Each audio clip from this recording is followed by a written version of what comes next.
At 16, my mom said, "You were a mistake anyway, so why waste a room on you?" They threw me out like trash. But one call from Grandpa made their entire world flip upside down. I stood on the porch with my backpack and a garbage bag of clothes. Dad wouldn't look at me. Mom was already inside. They'd been threatening this for months, ever since I refused the college they picked. Architecture in Boston, full ride. I wanted marine biology in California. That was my crime. Different dreams. I walked to the bus stop, not sure where I was even going. My phone buzzed. Grandpa. We hadn't spoken in 6 years. Not since some massive fight with my parents that no one would explain to me. They'd forbidden all contact. "Hello?" I answered. "Heard you got evicted from my property today," he said. His voice was rough, amused almost. I stopped walking. "What?" "The house your parents live in. It's mine. Has been for 30 years. They don't pay rent because I let them stay there for free. On one condition, that they treat you right." My head spun. The house I'd grown up in. The house they just threw me out of. "I've been checking in with the neighbors," Grandpa continued. "Wanted to see how you were doing. Heard some concerning things these past few months. Then today, Mrs. Patterson from next door called and told me what happened." I sat down hard on a bus bench. "Get yourself to the Starbucks on Maple Street. I'm 20 minutes out." He hung up before I could respond. When his truck pulled up, I barely recognized him. Older, grayer, but his eyes had the same sharp look I remembered from childhood. He hugged me tight. "I'm sorry I stayed away so long. Your mother made me choose between a relationship with her or with you. I chose wrong." Over coffee, he explained everything. 6 years ago, he'd confronted my parents about their control, the way they monitored me, chose my friends, planned my future. When he suggested they ease up, they cut him off. Told me he didn't want to see me. "I believed I was respecting their parenting," he said, stirring his coffee slowly. "But I should have fought harder for you." We drove back to the house.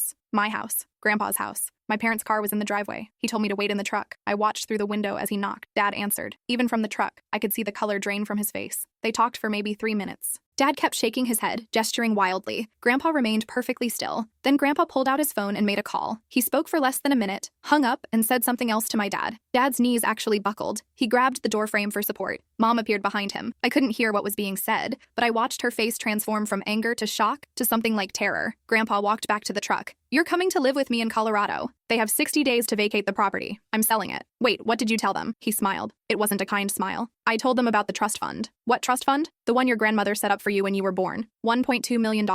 Releases when you turn 18. They've known about it since the beginning. Everything crystallized in that moment. The control, the planned future. Architecture school in Boston, where they had family, where they could keep tabs on me. The rage when I chose differently. They weren't raising a daughter," I whispered. "They were managing an investment." Grandpa's jaw tightened. "Your grandmother had rules. You had to graduate high school and they couldn't tell you about the money. She wanted you to make your own choices. She was worried your parents would use it to manipulate you. But you just told me. The rules change if they breach their guardianship responsibilities. Kicking out a minor counts." My phone started buzzing. Mom, Dad, over and over. "There's something else," Grandpa said quietly. "Something I need to show you. It's the real reason your grandmother structured the trust the way she did." He pulled a thick envelope from the glove compartment. "These are letters from your grandmother. She wrote them over the years, documenting everything." My hand shook as I opened the envelope. The first letter was dated 2 months before I was born. It began, "To my granddaughter, if you're reading this, then my worst fears about your parents have come true." I read it twice before I could process the words. "Your mother was 23 when she married your father," the letter continued in my grandmother's careful handwriting. "I watched her transform from a vibrant, independent woman into someone I barely recognized. Your father came from money, old money, the kind that makes people think they own everything, including other people." Grandpa drove while I read, taking back roads I didn't recognize. "I saw the signs early," Grandma's letter went on. "The way he'd speak for her at dinner parties, how her friends slowly disappeared, the joint bank account that only he could access. When she got pregnant with you, I hoped motherhood might wake something up in her. Instead, your father saw an opportunity." My hands were shaking so badly I almost dropped the page. "He convinced her that they should plan every aspect of your life for your own good," he'd say. "So you don't make the mistakes we made." But really, he was terrified you'd turn out like me, someone who couldn't be controlled. I looked at Grandpa. "What does she mean?" "Keep reading," he said softly. The next letter was dated 6 months after my birth. "You're the most beautiful thing I've ever seen. When I hold you, I see myself at that age, full of possibility. Your mother won't let me babysit alone anymore. Your father says I'm a bad influence. I tried to give your mother money of her own, secretly. He found out and they didn't speak to me for 3 months." I flipped through the stack. There were dozens of letters, different dates spanning years. Age 2. "You said your first sentence today, not to your parents, to me. Grandma, stay." Your father looked furious. Your mother looked sad. Age 4. "I enrolled you in swimming lessons behind your parents' backs. You loved the water. When they found out, they pulled you from the class and told you water was dangerous. I watched the light dim in your eyes a little." Age 6. "Your father has a chart on his office wall. Your entire future mapped out. Elementary school, middle school, high school, college, all predetermined. When I asked what happens if you want something different, he said, 'She won't. We'll make sure of it.' Age 8. "You asked me why you couldn't have sleepovers like other kids. I didn't know what to tell you. Your parents had already painted me as the crazy grandmother who didn't understand modern parenting. The letters got harder to read. Each one documented another piece of my childhood through Grandma's eyes. The control I'd normalized because I didn't know anything different. Age 10. I set up the trust fund today. Your parents don't know the full amount. They think it's $200,000 for college. It's actually much more. I've included conditions they don't know about. If they tell you about the money before you're 18, they forfeit their guardianship and the funds go entirely to you through an independent trustee. If they kick you out or abuse you, same thing. I'm trying to protect you the only way I can. Age 12. Your mother called me last night crying. She said she's trapped, that she doesn't know who she is anymore. She asked if I could help her leave him. I said yes immediately. By morning, she'd changed her mind, said she'd been emotional and didn't mean it. Your father was standing behind her during the call. I could see him in the video chat. I was crying by this point. Grandpa pulled over at a rest stop. I'm sorry, he said. I should have shown you these years ago. Why didn't you? Your grandmother made me promise to only give them to you if things went wrong. She kept hoping she was wrong about them, that they'd change, that you'd grow up happy and safe, and these letters would just be a paranoid old woman's insurance policy. I wiped my eyes and kept reading. Age 14. You came to visit me today for the first time in a year. You asked if I thought you were stupid. I asked why you'd think that. You said your father tells you that you don't understand how the world works, that you'd be lost without their guidance. I wanted to scream. Instead, I made you tea and told you stories about all the things I did when I was your age. Your eyes got so wide, like you couldn't imagine having that kind of freedom. Age 15. This is my last letter. I'm dying, cancer. I have maybe 6 months. I'm not telling your parents until I absolutely have to. I'm using this time to make sure everything is airtight. The trust, the house, the conditions. Your grandfather knows everything. He's a good man, even though your parents have poisoned you against him. He'll watch over you when I can't.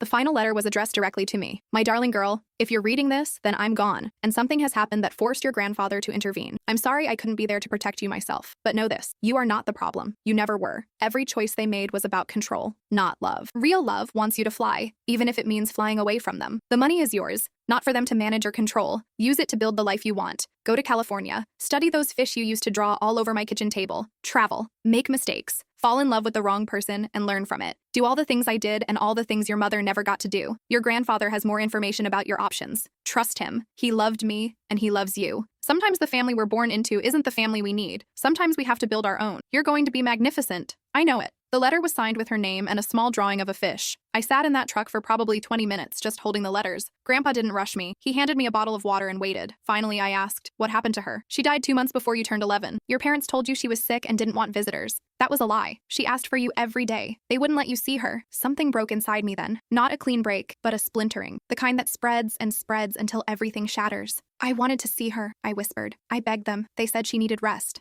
I know. I could have said goodbye. I know. We sat there as the sun set, painting the Colorado sky in shades of orange and purple. What did you tell my parents? I finally asked. At the house. What did you say that made them look like that? Grandpa's jaw tightened. I told them 3 things. First, that they have 60 days to vacate. Second, that the trust releases to you in full on your 18th birthday, and they have no claim to it. Third, that if they contest anything or try to contact you before you're ready, I have documentation of every violation of the trust's conditions. Medical neglect, emotional abuse, isolation from family. Your grandmother kept records. So did I. So did Mrs. Patterson next door. Medical neglect? You had pneumonia when you were 13. They waited 4 days to take you to a doctor because your dad didn't want to miss a business dinner. You nearly died. The hospital filed a report. It's all documented. I'd forgotten about that. Or maybe I'd buried it, the way I'd buried so many things. The call I made, Grandpa continued, was to my lawyer. He's filing paperwork to terminate their parental rights on grounds of abuse and abandonment. Since you're 16, the court will likely approve it quickly. You'll be under my guardianship until you turn 18, then you're free. They'll fight it. Let them. Your grandmother left enough money for lawyers too. She thought of everything. We drove for another 3 hours, stopping only for gas and bathroom breaks. Grandpa's house was in a small mountain town, the kind where everyone knew everyone. The house itself was modest. 2 bedrooms, a big kitchen, a porch that wrapped around the entire structure. Your grandmother and I bought this place 40 years ago, Grandpa said as we unloaded my pathetic garbage bag of belongings. We were going to retire here. She died before we got the chance. I moved here anyway. Couldn't stay in that city after she was gone. The guest room had been prepared. Clean sheets, fresh towels, a vase of wildflowers on the nightstand. Mrs. Patterson called yesterday to warn me, Grandpa explained. I had time to get ready. That first night, I couldn't sleep. I kept expecting my mother to burst in and tell me I couldn't have dessert because I'd gained weight, or my father to quiz me on architectural terms I was supposed to be learning. The silence was disorienting. Around 2 a.m., I crept into the kitchen for water. Grandpa was sitting at the table looking at photos. Can't sleep either? He asked. I shook my head and sat down. The photos were of Grandma, young, beautiful, laughing. Some included my mother as a little girl. She looked happy in those pictures, unguarded. What happened to her? I asked. To my mom, I mean. How does someone go from that to what she is now? Grandpa sighed. Your grandmother asked herself that question every day. Best we could figure, your mom was always eager to please, good at following rules. Your dad saw that and weaponized it. Started small. Suggestions about her clothes, her friends, her job. By the time she realized she'd lost herself, she had a baby on the way and no idea how to get out. But she chose to stay, even when Grandma offered to help. Fear is powerful. So is shame. Your mother's afraid of being poor, being judged, being alone. Your father made sure she believed she couldn't survive without him. That doesn't make it okay. What they did to me. No, Grandpa agreed. It doesn't. Hurt people, but that doesn't excuse it. You have every right to be angry. We sat in silence for a while. Your grandmother wanted to leave once, Grandpa said suddenly. Did you know that? Early in their marriage, before your mom was born, your grandfather, my father, was a mean drunk. She packed her bags 3 times. 3 times the church ladies talked her out of it, said marriage was sacred, that she had to try harder, that it was her duty. I didn't know what to say. She stayed and it nearly killed her. Literally. He pushed her down the stairs once. She told people she fell. When he died, she felt guilty for being relieved. That's what that generation did. They endured. Your grandmother didn't want that for your mother. Definitely didn't want it for you. Is that why she set up the trust? To give me options? Partly. Also because money means power. She knew your parents would try to control you financially. The trust takes that weapon away. The next morning, Grandpa drove me to the local high school to enroll. The counselor, Ms. Reeves, looked over my transcripts and frowned. These are excellent grades, she said. But I'm seeing some gaps. You never took art, music, physical education? My parents didn't think those were important. Ms. Reeves exchanged a look with Grandpa. Well, you'll need PE to graduate. And we require at least 1 arts credit. What interests you? I almost said I didn't know. That's what I'd been trained to say. But sitting there in that small-town school, something shifted. Marine biology, I said. I want to take whatever science classes you have. And art, I guess. I used to draw fish when I was little. Ms. Reeves smiled. We have AP biology, chemistry, and environmental science. For art, Ms. Chen teaches a fantastic marine life drawing class. My parents would have hated every word of that sentence. I started school the following Monday. It was October, so everyone had already formed their friend groups. I ate lunch alone the first week, which was fine. I'd eaten lunch alone at my old school too, even surrounded by people. On Friday, a girl named Riley sat down across from me. You're the new girl living with Mr. Peterson, right? Yeah, he's cool. He helps coach youth soccer and volunteers at the animal shelter. My mom says he's been sad since his wife died. I didn't know what to say to that. I'm Riley, she continued. I'm in your environmental science class. Want to study together? I'm bombing the ecosystem unit. That's how I made my first real friend. Not through careful parent-approved playdates, but through a girl who needed help with homework and didn't care about my weird family situation. Riley introduced me to her friends. Zoe, who wanted to be a veterinarian. Mika, who was probably the smartest person I'd ever met. Ben, who told dad jokes that were so bad they were funny. They absorbed me into their group like it was the most natural thing in the world. So your parents really just kicked you out? Zoe asked one day while we were studying at the library. Yeah,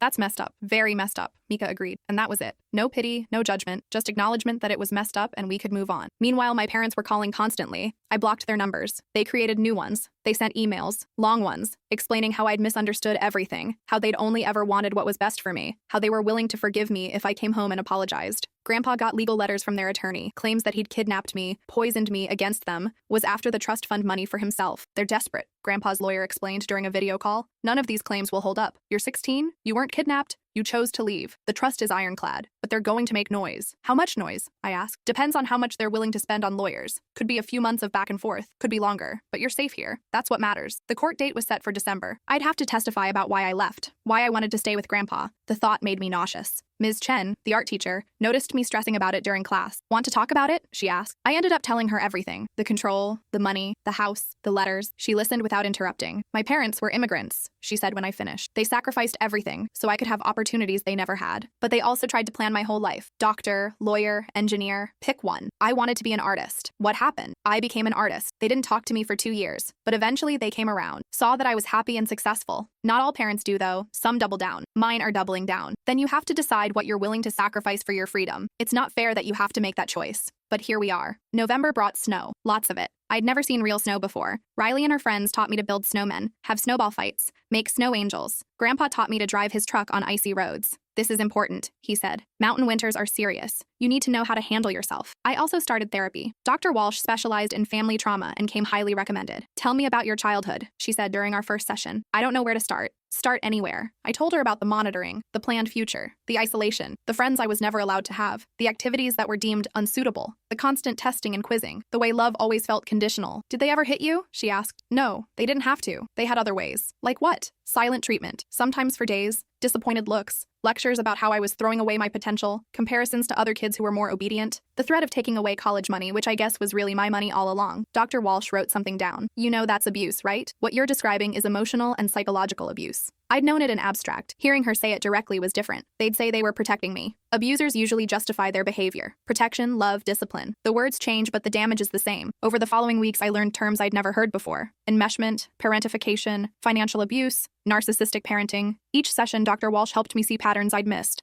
The way my parents isolated me from anyone who might contradict their narrative. How they used shame and fear to keep me compliant. The way they rewarded obedience and punished independence. You're going to feel a lot of conflicting emotions, Dr. Walsh warned. Anger, guilt, sadness, relief. Sometimes all at once. That's normal. She was right. Some days I was furious. Other days I felt guilty for leaving. What if they really did love me and just didn't know how to show it? What if I was the problem? Those thoughts are what we call fog, Dr. Walsh explained. Fear, obligation, guilt. It's how manipulative people keep you tied to them even when you're gone. The custody hearing was scheduled for December 15th. As it approached, my anxiety skyrocketed. I stopped sleeping well. Started having nightmares where my parents dragged me back to that house and locked me in my room. The night before the hearing, Grandpa found me on the porch at midnight, shaking in the cold. Can't run away in a snowstorm, he said gently, handing me a blanket. Where would you go? I don't know. Anywhere. He sat down beside me. Your grandmother used to sit out here when she was stressed. Said the mountains put things in perspective. We watched our breath fog in the freezing air. What if the judge makes me go back? I whispered. He won't. But what if, listen to me, you're 16 years old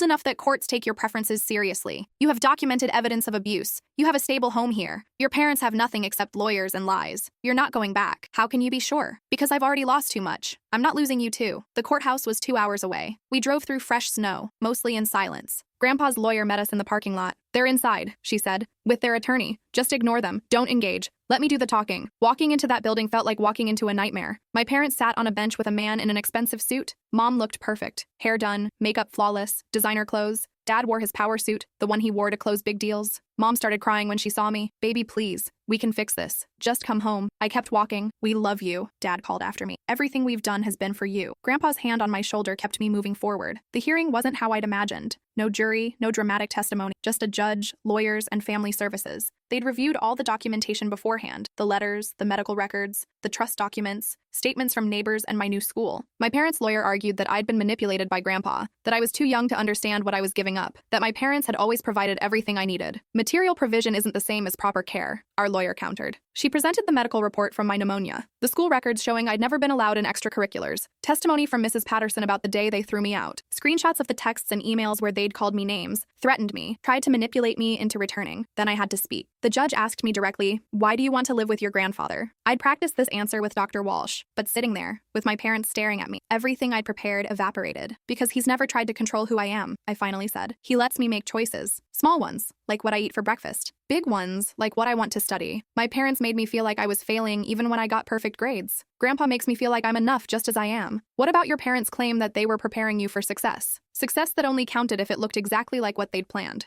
That's not preparing someone. That's programming them. My mother sobbed audibly. My father stared at me with an expression I couldn't read. The judge looked at all the documents again. I'm granting temporary custody to the grandfather pending a final review in 6 months. The parents may have supervised video calls once per month if the minor agrees. No in-person contact until she turns 18 or requests otherwise. Mom collapsed into Dad's arms. Or maybe for show. I couldn't tell anymore. Outside, Grandpa hugged me tight. It's over. It's not over. 6 months is a formality. You're safe now. We drove home through a snowstorm, stopping for hot chocolate at a gas station halfway. I called Riley to tell her. That's amazing, she said. We're having a movie night tonight. You should come celebrate. Celebrate. Like this was something to be happy about. I'd just officially severed ties with my parents in a courtroom. But when I got to Riley's house and her friends surprised me with a cake that said freedom in blue frosting, I realized they were right. This was worth celebrating. Christmas came, my first one without my parents. Grandpa didn't make a big deal of it. We put up a small tree, baked cookies, watched old movies. On Christmas morning, he gave me a box. Inside was Grandma's journal. Not the letters she'd written for me, but her actual diary from the last year of her life. She wanted you to have this when you were older, Grandpa said. I think you're old enough now. I spent the rest of the day reading. Most entries were mundane. Doctor's appointments, grocery lists, thoughts about the weather, but scattered throughout were passages about me. Watched videos of her today. She's growing up so fast. I wish I could be there more. Called to wish her happy birthday. She sounded sad. Asked if she could visit. Her mother said maybe next month. It's been next month for 6 months now. I'm dying and all I can think about is what happens to her. Will she be okay? Will she figure out who she is before they crush that completely? I have to believe she will. She's stronger than her mother, braver than me. The final entry was dated 3 days before she died. If you're reading this, my darling girl, then you made it out. I'm so proud of you. Live boldly, love freely, be messy, and make mistakes. That's what life is for. I cried for an hour. Grandpa sat with me, not saying anything, just being there. January brought my 17th birthday. Riley and her friends threw me a surprise party. Nothing fancy, just pizza, cheap decorations, and the first cake anyone had ever made for me that wasn't perfectly coordinated with a theme. Make a wish, Zoe said. I closed my eyes and wished for nothing to change, for this weird, imperfect, wonderful life to last. My parents sent a gift. Grandpa intercepted it before I saw what it was, but their card got through. We'll always love you. When you're ready to apologize and come home, we'll be waiting. I threw it away without responding. The monthly video calls were torture. They were scheduled for the last Saturday of each month, supervised by a court-appointed mediator. The first one in January lasted 8 minutes. How's school? Mom asked, dabbing her eyes with a tissue. Fine. Are you eating well? Yes. We miss you so much. I said nothing. Dad tried a different approach. We've been seeing a family therapist. We understand we made mistakes. We want to rebuild trust.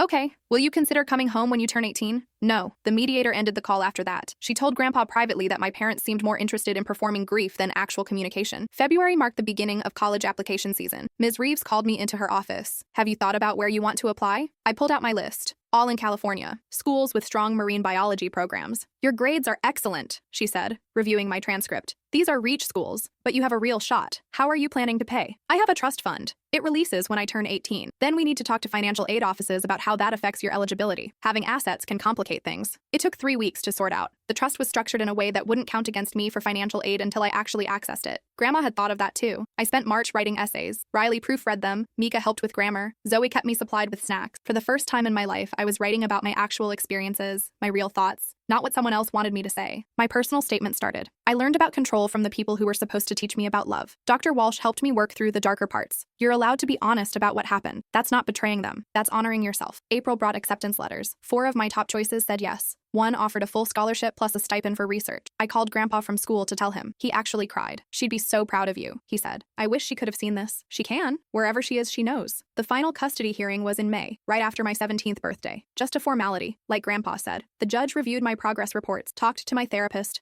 and made the arrangement permanent. My parents didn't attend. Their lawyer said they'd decided not to contest it. Does that mean they're giving up? I asked our lawyer afterward. It means they realize they've lost. They'll likely try to contact you when you turn 18 and the court protections expire, but legally you're free. Summer was perfect. I got a job at the local aquarium, working with the touch pools and helping with educational programs. Riley and her friends were constant presences. We hiked, swam in mountain lakes, stargazed, talked about nothing and everything. Grandpa taught me to fish, which was ironic given my future career plans. You know I'm going to study these things, not eat them, right? I said. Knowledge is knowledge. Every fisherman understands fish behavior. That's science, too. One night in July, we were sitting on the porch when he said, your grandmother would have loved seeing you like this. Like what? Happy. Actually happy. Not performing happiness to keep the peace. I didn't realize I was doing that. Most people don't. Survival instincts are sneaky like that. I started packing for college in August. Grandpa helped me buy everything I needed. Sheets, towels, a laptop, lab equipment. He never once mentioned the cost. The trust pays for education expenses, he explained when I tried to argue. This counts. Besides, your grandmother left me plenty of my own money. I'm not broke. The week before I left, my parents' monthly call came. I almost didn't answer, but the mediator said it might be our last one. They looked older, tired. We wanted to say goodbye, Mom said. And good luck with college. Thanks. We know you don't want to hear this, Dad said, but we really do love you. We just lost sight of what that meant. I could have been cruel, could have listed every way they'd failed me. Instead, I said, I hope you figure that out someday. After the call ended, Grandpa asked if I was okay. I don't know. Maybe. They looked sad. They are sad they lost their daughter. But that was a consequence of their choices, not your responsibility to fix. Dr. Walsh says the same thing. Dr. Walsh is smart. Leaving for California felt surreal. Riley cried.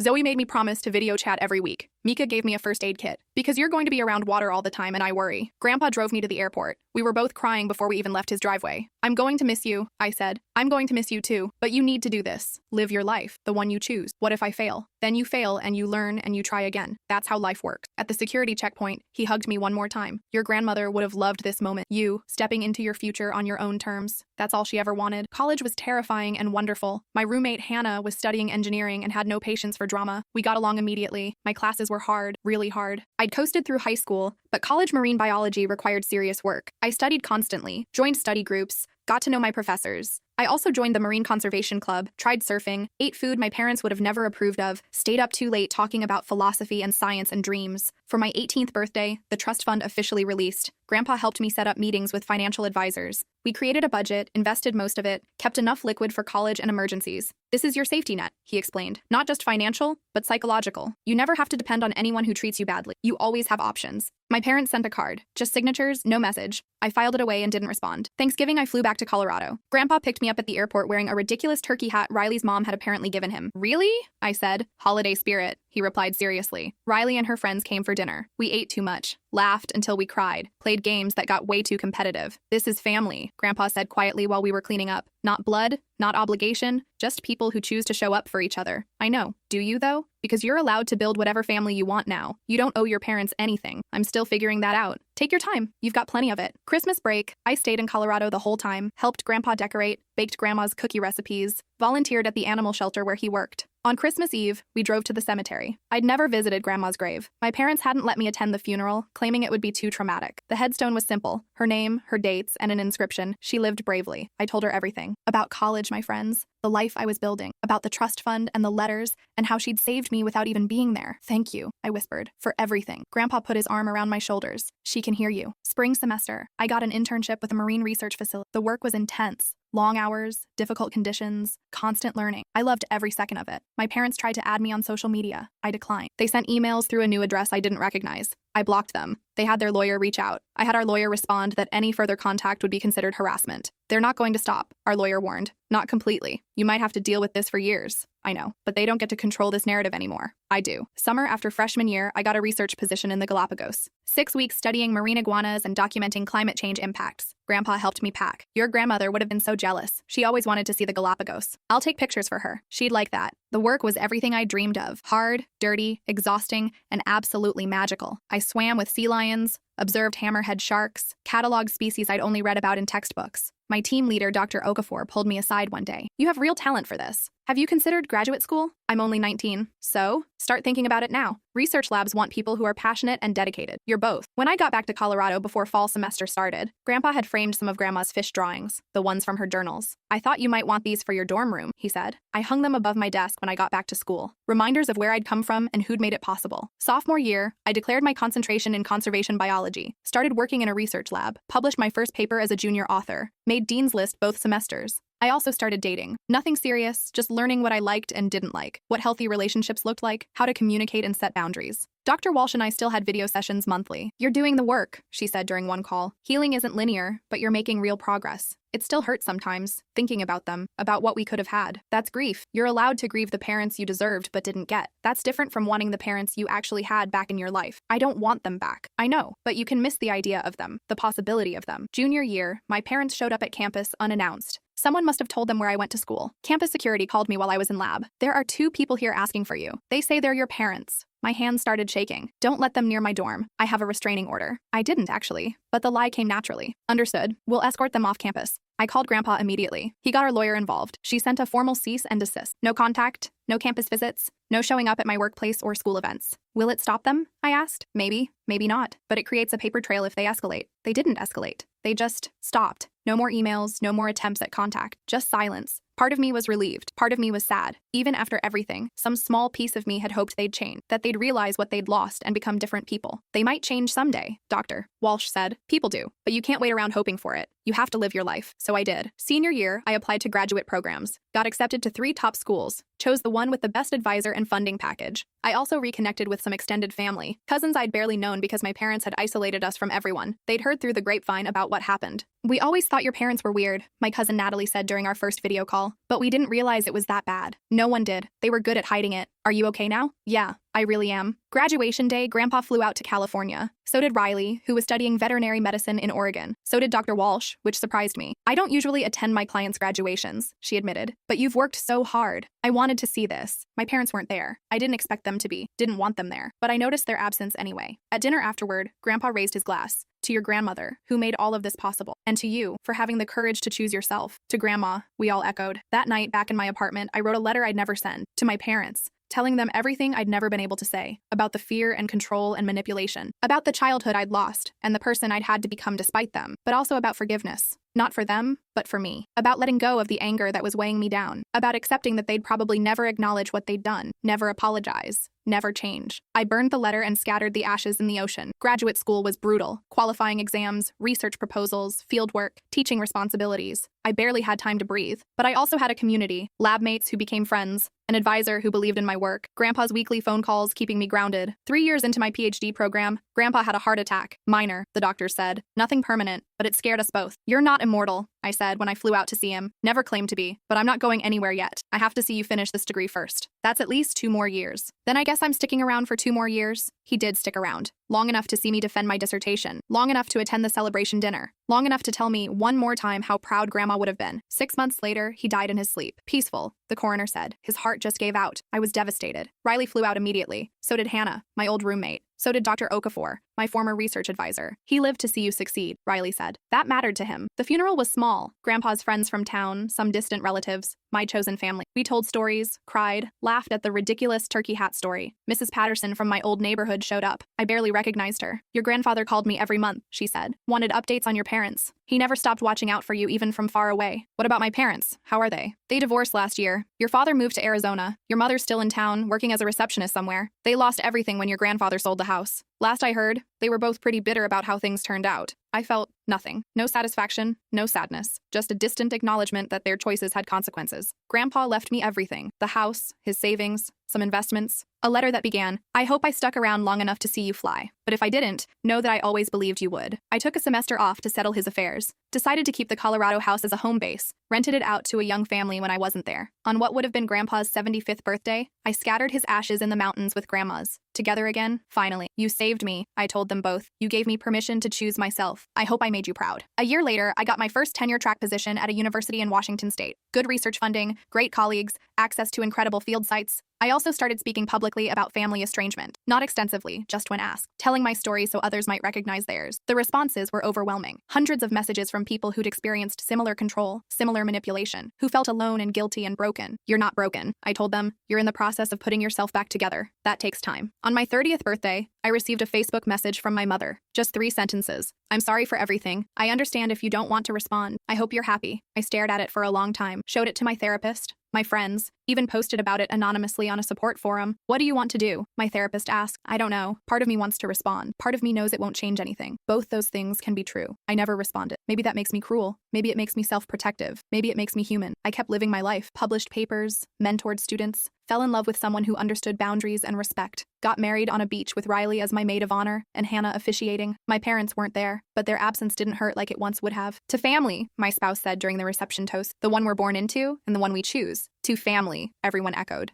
Now at 35, I have the life Grandma dreamed for me. Messy, imperfect, entirely mine. I make choices daily, some good, some bad. I make mistakes and learn from them. I love freely and set boundaries and show up for people who show up for me. Sometimes I still think about my parents. Wonder if they ever really understood what they did, if they changed, if they're happy. But mostly I think about Grandma's letters, about Grandpa's truck rides through mountain snowstorms, about Riley's terrible jokes and Dr. Walsh's patient guidance, and every person who helped me become who I am. I teach my students about marine ecosystems, but also about resilience, about how organisms adapt to survive, how change is possible even in the harshest conditions. You're more than your environment, I tell them. You can grow beyond what shaped you. I keep Grandma's fish drawings in my office, a reminder that even from beyond the grave, love can reach forward and change everything, that one person's courage to document the truth can save another person's life. The trust fund is mostly gone now, used for education, therapy, building a life, but the freedom it bought, that's permanent. On hard days, I pull out Grandma's final letter and read the last line again. You're going to be magnificent. I know it. She was right. I am.